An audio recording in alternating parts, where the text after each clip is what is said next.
In my last video, I made a particular statement about chaining my refinery layouts. However, it still holds true. If a production setup uses over 200 water per second, you can't endlessly fully supply the maximum demand of 6 or more of these units on a single pipeline filled by a single offshore pump. This would consume more than 1200 fluid per second, and this exceeds what the pipeline, as specified, has to offer. Well, the details tell a more interesting story.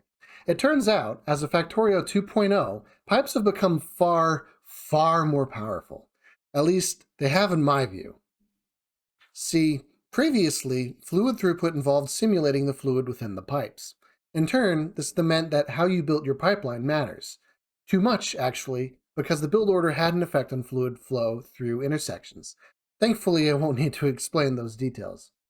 More to the point, getting over an approximate 1,000 fluid per second to flow through a pipeline took pumps and notably limited quantities of pipes between them.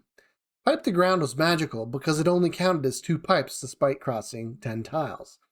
Even 2 pipes would limit the flow to 3,000 fluid per second though. The only way to achieve the most, 12,000 fluid per second, through a single pipeline was to use half or more pumps with only larger fluid containers, like tanks, or more pumps between them. It was either that, or start running a lot of parallel pipelines. This was especially relevant when designing nuclear power layouts. Nuclear power took a 1-2 punch to the water supply challenge. It would be massively easier to pipe in the same amount of water with 2.0 pipes, but the water demand for steam production has been reduced to 1/10 in the same update. Okay, so what's up with 2.0 pipes? Nowadays we have pipes which will travel for a maximum distance before failing to move fluid entirely, and thus you must break them up with another pump. Ironically, all of those pumps left in older blueprints are probably going to cap fluid throughput to 1200 per second, because maximum pump power was reduced at the same time. 1200 fluid per second, however, is easy to reach now, and here's why. Pipe networks, that is, a batch of pipes connected to each other in bidirectional manners such as pipes and tanks, but not pumps or buildings, now share their internal volume. Fluid levels seem to take about a tick to even out, but even with 4 pumps, 2 pushing and 2 pulling, through a single pipe piece, the throughput is not limited by the volume of a pipe network. If the receiving fluid network is nearing capacity, or the supplying network is close to empty, the amount that a pump can push or pull will consequently be limited as well, and in those cases you will see a drop in throughput. If you have a balanced supply and demand, the pipes will eventually reach an equilibrium where the amount of fluid will traverse the network at said rate of supply and demand. That's the funny thing. If we can't bottleneck fluid throughput within a network by attaching 4 pumps to 1 pipe, which is perhaps the maximum pump to pipe ratio, this condition may be guaranteed in any fluid network. Because pipes don't have flow now, they only have volume. Remember my claim about supplying 1200 fluid per second on a single pipeline with a single offshore pump? As it turns out, the only limiting factor there is that I specified only 1 offshore pump. Just add another, or a few dozen, and the supply is legitimately available to anything on that fluid network. I can even pass this off to another fluid network by placing a similar array of parallel pumps, as each one will export 1200 fluid per second. What's the new trade-off in 2.0? Each fluid network is now limited in size.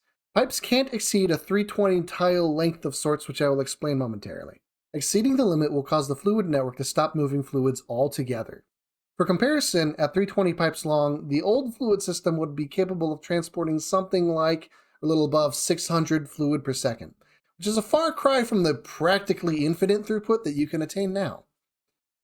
There are also some additional qualifications to that comparison, so let me go over the details now. The old system simulated flow, so a linear pipeline that is 320 pipes long would have a similar behavior in any shape. The new system doesn't actually count the length of your pipeline. What matters is the region that it fits within. Imagine a rectangle drawn around your fluid network that contains exactly every pipe in that network. The largest side of this rectangle dictates the size of your fluid network, so the maximum is a 320 by 320 tiles square. Does not matter if it is 1 by 320 or 320 by 320. The size will be figured at 320 tiles. This means you can have well over 320 pipe segments in a fluid network. Even if your pipeline is linear, turns don't necessarily count against its maximum size. In all, this is hardly a penalty. The 320 tiles can happen pretty easily for a very large factory, or perhaps when you're pulling in your first bit of oil from a moderately distant oil patch.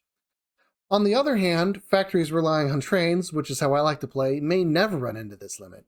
Worst case, after all the possibilities that you can fit into a 320 by 320 tile space, it would take just 10 pumps to push the pre-2.0 limit, 12,000 fluid per second, into the next fluid network.